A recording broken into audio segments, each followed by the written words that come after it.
Hi, everyone, and welcome. I'm so glad you're here. Thank you for giving me probably half an hour of your time for this conversation. Now, today's session is called Burnout, a more humane way forward. Now, I'm obviously pre-recording this, and I'll invite you to pause the video whenever that is important, whenever that matters. Now, the phrase burnout, a more humane way forward matters to me. Now, I have burnt out myself. I used to be a senior leader in higher education in the UK, and for many reasons, which I will share in other places, I burnt out. And I ironically had just done a PG cert in the psychology of kindness and well-being. Now, I think that helped me spot and recover from some things. I then, after leaving my job, I trained to become a coach, which I love. And I love helping people through this. And then I trained to be a burnout coach with the amazing Jane Morris. So just so you know, I have credentials. So often when we talk about burnout, the solutions we are offered are still rooted in pressure. We are told to be more resilient, manage our time better, set better boundaries, be more mindful, be more productive, or somehow recover in a neat, impressive way. That's not what today is about. This is not a webinar about fixing yourself. It's not about finding a perfect 5-step plan to become energized overnight. It's not about being told to try harder. It is an hour to pause, well, half an hour, I think, to pause, breathe, recognize what might be happening and explore a kinder, more humane way forward. You are very welcome here. This is a gentle space. Before we begin, I'd like to invite us into a short grounding exercise. There is no right way to do this. You can join in fully, adapt it, or simply listen. Keep your eyes open or closed, whichever feels safest and most comfortable for you. Start by noticing where your body is making contact with something supportive. Your feet on the floor, your legs on the chair, your back supported, your hands resting. Just notice that you are being held by something. You do not have to hold everything by yourself in this moment. Now, take a slow breath in and let the breath out a little more slowly. Again, breathing in and breathing out. No forcing, no perfect breathing, just allowing the breath to remind your body that for this moment, there is nowhere else you need to be. If your mind is busy, that is okay. If your body feels tired, that is okay. If you feel distracted, numb, emotional, restless, or unsure, that is okay too. You do not have to arrive in a particular way. Now, gently notice your shoulders. Ooh, let them soften, even by 1%. Notice your jaw. Let there be a little more space. Notice your hands. Let them unclench if they are holding on. And now, quietly to yourself, you might repeat, I am here. I do not have to do this perfectly. I can take what helps and leave the rest. I am allowed to begin gently. Now take one more breath in and one longer breath out. And when you are ready, bring your attention back to the room, the screen, or the space we are sharing together. Thank you. Now, I'll say at the beginning that burnout can be a tender topic. Some of what we explore may resonate strongly. Please take care of yourself as we go. Take what helps and leave the rest. Take a moment to think about one word about how you're arriving today. No pressure. I want to begin by saying something very clearly. Burnout is not a personal failure. It is not a sign that you are weak, lazy, incapable, or not cut out for your work or your life. Very often, burnout happens to people who care deeply, people who are responsible, people who keep going, people who notice what needs doing, people who hold things together, people who have become very good at overriding their own needs. Burnout does not always arrive dramatically. Sometimes it's a crash, but often it is much quieter than that. It can look like waking up tired even after sleep. It can look like feeling emotionally drained by work, home, caring, leadership, or other people's needs.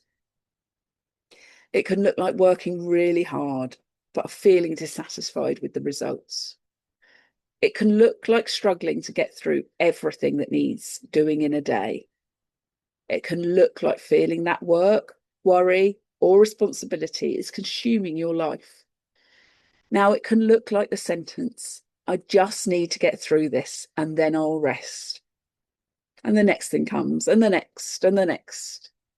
Now, one of the reasons burnout can be so difficult to recognise is that many of the behaviours that lead us there are often praised. Being reliable, being helpful, being committed, going above and beyond, being the person who can cope, being the person who says yes, being the person who does not make a fuss. The problem is not care. The problem is care without recovery, responsibility without support, commitment without boundaries, giving without replenishment. So today, rather than asking what is wrong with me, I want to invite a different question. What has been too much for too long with too little support? Now, I want to share a simple image with you. Now, I'm not using any slides today, but I did want to show you this one visual because it can help us recognise the pattern. Now, this is the burnout cycle I often use. It was created by the amazing Jane Morris. And at the top, we have burnout itself, but the cycle doesn't usually start there. It may be gradual or sudden depletion. Sometimes we can see it building for months or years. Sometimes it feels like we fall off a cliff. Either way, something in us becomes depleted. And then we may reach burnout.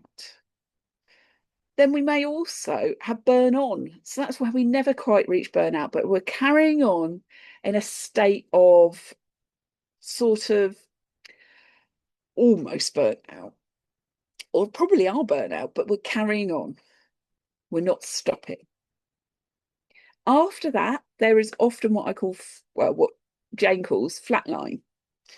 This can feel like numbness, low motivation, lack of joy, not feeling like yourself, or not being able to access the energy you used to have. Then comes turtlehead. Now, I love this phrase because it captures something many people recognise. It's that instinct to retreat, to pull back, to maybe stick your head out a little bit, to hide in your shell, to cancel things, avoid messages, to not quite know how to face the world, but you might slowly put your head up. No, not quite ready. And then, because life keeps happening, we often move into returning to old patterns. We start saying yes again. We take too much on again. We override the signs again. We push before we are ready. And that can lead us back to the depletion. Now, we might skip a couple of these. We might go between these two. We might go between these two. We might go up straight up to here. But the point of naming this cycle is not to judge ourselves. It's not to say, oh no, I've done it wrong again. It's to say, oh, this is a pattern. And if it is a pattern, I can begin to notice it earlier. Now, just privately for yourself, you might want to notice, where do you recognise yourself in that cycle? Are you in depletion, burnout, flatline, turtlehead, returning to old patterns, or perhaps somewhere between the two stages? You do not need to solve that today. Awareness is already a humane step. But if you want to, take a moment, pause the video and think about what stage you're at. Now, one of the reasons burnout recovery needs to be gentle is that burnout is rarely only about workload. Workload matters, of course. Systems matter, staffing matters, money matters, leadership matters, caring responsibilities matter, injustice matters, the wider world matters. But there is often also something beneath the surface. The beliefs, the scripts, the shoulds and musts, the inner critic, the fear of letting people down, the belief that rest has to be earned, the belief that if we stop, everything will fall apart, the belief that other people's needs are always more legitimate than our own. This is where burnout recovery can become very tender, because often these patterns were not invented yesterday. Some of us learn them in childhood. Some of us learn them in workplaces. Some of us learn them through caring roles. Some of us learn them through being praised for coping. Some of us learn them because at some point they helped us survive. So again, this is not about blaming yourself. A more humane question might be, what did I learn to carry that was never fully mine to hold? Now I'm going to invite a very short reflection now. You can write this down or simply think about it. When you are tired, struggling, or unable to keep up, what does your inner critic say? Now, it might say you should be coping better. Everyone else manages. Don't be so dramatic. You're letting people down. Just get on with it. You can rest when it's finished. Take a moment and notice the sentence that comes up for you. Now, I want you to imagine responding to that voice, not with forced positivity, but with humanity. Not everything is amazing, not I am perfectly fine, but something kinder and truer. For example, you are carrying a lot. It makes sense that you are tired. You are allowed to need support. Rest is not something you have to earn. You do not have to abandon yourself to be good to other people. One small step is enough for today. Again, you do not need to share this, but you may want to write down one kinder sentence that you can take with you. Now, I want us to bring us into the body. Now, for some people experiencing burnout, the body has been sending signals for a long time. Now, some of this will resonate with some people watching this. The tight jaw, headaches, stomach tension, shallow breathing, poor sleep, constant tiredness, the sense of being wired but exhausted, the repeated illness, the heaviness, the inability to settle. And so often we are trained to override those signals. We have a coffee and keep going. We tell ourselves we'll rest later. We force ourselves through. We ignore the warning signs until they become impossible to ignore. One of the core ideas in my work is your body is not a problem to solve. It's a compass to listen to. Now, I know this. When I was burning out, I got recurrent ear infections. Never really had them before, never really had them since. But they were agony. My body was screaming. I also remember shaking, standing in the kitchen one Saturday, shouldn't have been even thinking about work, just shaking, like my hands were shaking. And that was my body really telling me the truth before my mind is ready to admit it, because our body won't always give us neat, easy answers. Now, we've done some grounding just now, but just take a moment again to take a slow breath in and a longer breath out. And again, breathe in, breathe out. Let your shoulders soften slightly, unclench your jaw if you notice you're holding tension there. You do not have to hold yourself up quite so much. The chair, the floor will support you. Now, silently ask yourself, what is my body trying to tell me today? No forcing, no analysing, just noticing. Pause for 30 seconds and think. It might say, I'm tired. It might say, I need water. It might say, I need space. Reflect on that. It might say, I don't know. It might say, please stop pretending you're fine. It might say, I need help. Whatever's coming up for you, take 30 seconds to reflect, pause the video, and meet it with as little judgment as possible. This is not about becoming perfect at listening to your body. It's about beginning to rebuild trust. Many of us have spent years overriding ourselves, so the return to listening may be slow, and that is okay. Slow is allowed. So, what does a more humane way forward look like? I want to offer 4 gentle principles. And the first is notice earlier. Burnout becomes harder to recover from when we only notice it at crisis point. So the question becomes, what are my early signs? For some, it's irritability, for others, withdrawing, for others, headaches, for others, scrolling endlessly, for others, losing joy, for others, saying yes when every part of them is saying no. The earlier we notice, the more choice we have. And the second principle is reduce self-blame. Self-blame is exhausting. It keeps us stuck in the idea that we are the problem. A kinder question is, what conditions have contributed to this? What support has been missing? What expectations have I internalized? What would I say to someone I loved if they were feeling this way? And the third principle is take smaller steps.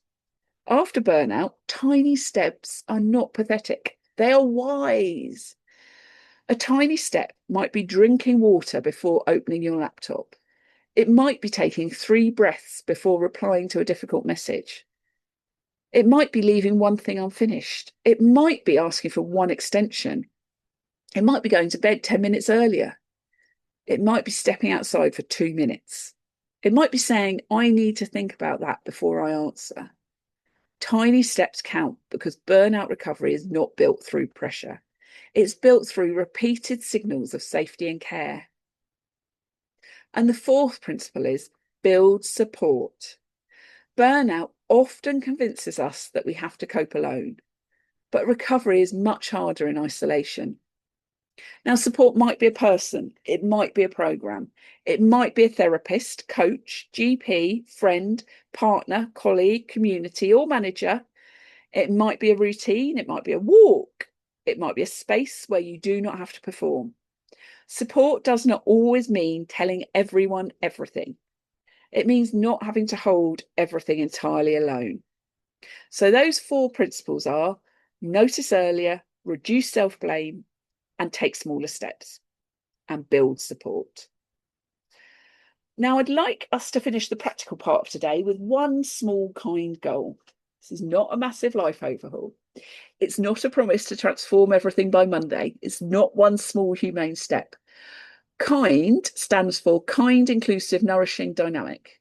So ask yourself, kind, what would be kind to me this week?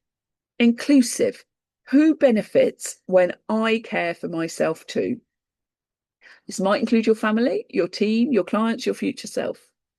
Nourishing, what would restore every tiny bit of energy? How can I make this flexible if life gets messy? Now, your goal might be, I will pause before saying yes to one extra thing. I will take 5 minutes after work before moving into family or home responsibilities. I will eat lunch away from my screen once this week. I will ask for help with one thing. I will let one non-urgent thing wait. I will go outside for 5 minutes. I will stop telling myself I should be coping better. Give yourself a moment to choose one small, kind goal. If you want, share your kind goal with a friend and find some accountability. Now, I do want to gently share the next step for anyone who feels they would like more support with this. This webinar is a beginning. It can help you recognise what is happening and take one small step. But burnout recovery needs more space than half an hour. This is why I created Renewed Self. Renewed Self is a gentle burnout recovery program designed to help you understand your burnout patterns, listen to your body, explore the beliefs and scripts that have kept you overgiving, rebuild your energy, reconnect with your spark, and shape a kinder future. And there are 2 ways to join. There's a self-paced version for those who want to move through the materials in their own time. It will be released weekly in line with the live program, so there are 3 break weeks as well, which helps consolidate often the learning. And there is a live program for those who would value a small supportive cohort with guided sessions, reflection, coaching, and space to be heard. The live program does need a minimum of 4 people to run.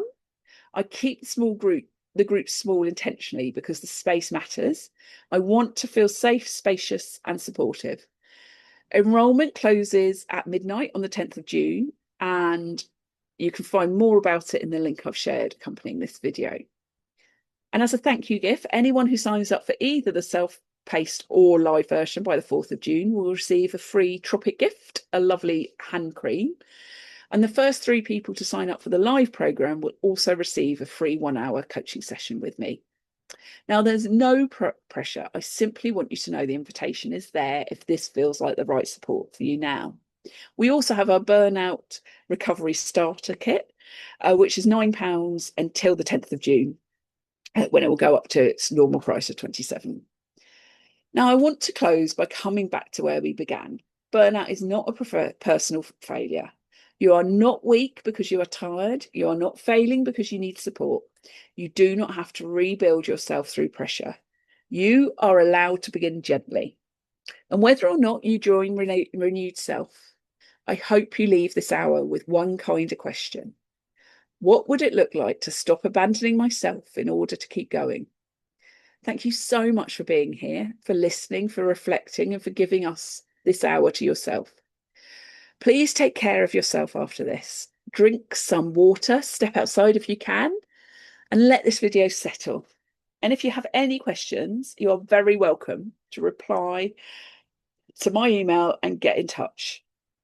So thank you so much for taking the time to explore this video.